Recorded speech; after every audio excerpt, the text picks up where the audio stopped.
So this is video 2 and the changes we're going to have to make for training and developing and surviving the new Gaelic football rules, or the way the season and game is now. Post 1 left you with a contradiction. The GPS said the workload is flat. The players said it's heavier. This is a great example of the limitations of pure GPS scores. There is one metric above others that settles it, the change in physiology for me, and it isn't distance or speed or even changes direction, which have changed. It's heart rate. The monitoring coming out of club players, county players and referees is pointing the same way. They're spending more time at higher heart rates and finding it harder to come back down. And the referees is the part nobody's talking about, because a referee doesn't contest the ball, they don't get tackled, they've no tactical instructions, they're not selected or conditioned any different this year compared to last year or the year before, let's say, but their job has changed. The game around them has changed. So if a referee's heart rate is up, coaching can't explain it, training can't explain it, and the only thing left is the game itself. This is as close as to a control group as this sport is ever going to give us, right? Science part 1, right? Players are working a higher percentage of VO2 max for longer. Your aerobic capacity is still, on all known evidence, your best recovery tool. You have to recover from high explosive plays. S&Cs are saying the same things from the inside. The demand they are seeing is not running distance, it's heart rate and change of direction, because players are getting 10 to 15 seconds between contests instead of 30 or 40. A real caveat though is that some players' running is indeed up from the old rules. Something we have to be careful about with averages from GPS as well. The extreme is, with my S&C hat on, we train for the extreme. Now I believe we have trained more specifically, harder and aligned more specifically to the way the team want to play than ever before. Science number 2. Phosphocreatine resynthesis and lactate clearance are oxygen dependent, so it's aerobic and happens in low intensity gaps. How much oxygen do we have available?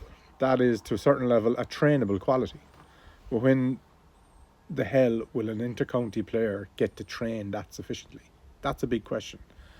Remove the gaps and repeat sprint quality degrades faster within the same match.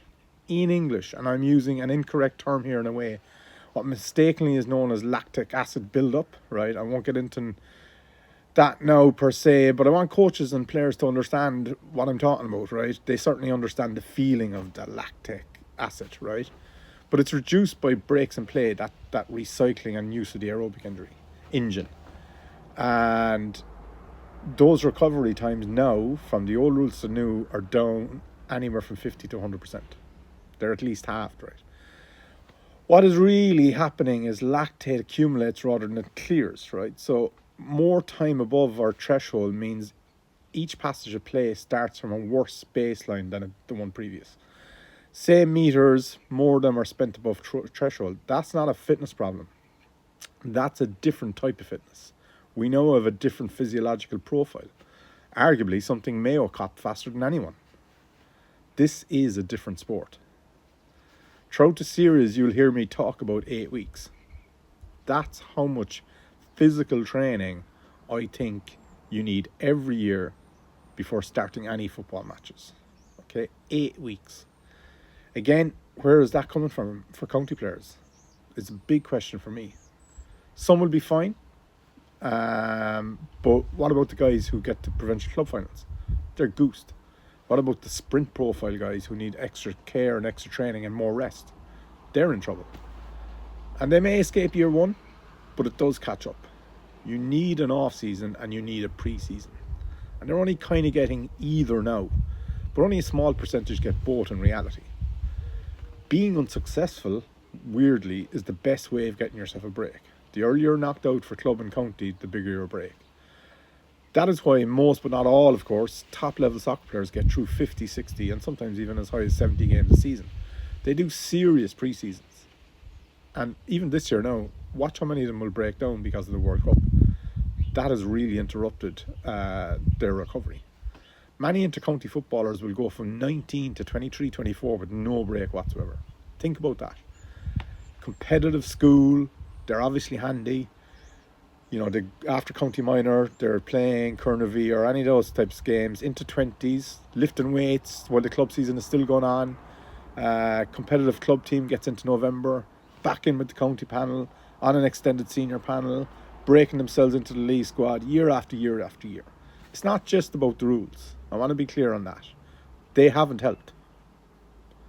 But we are now playing an extremely difficult game with, particularly for intercounty players, particularly between the ages of 19 and 24, a particularly damaging season.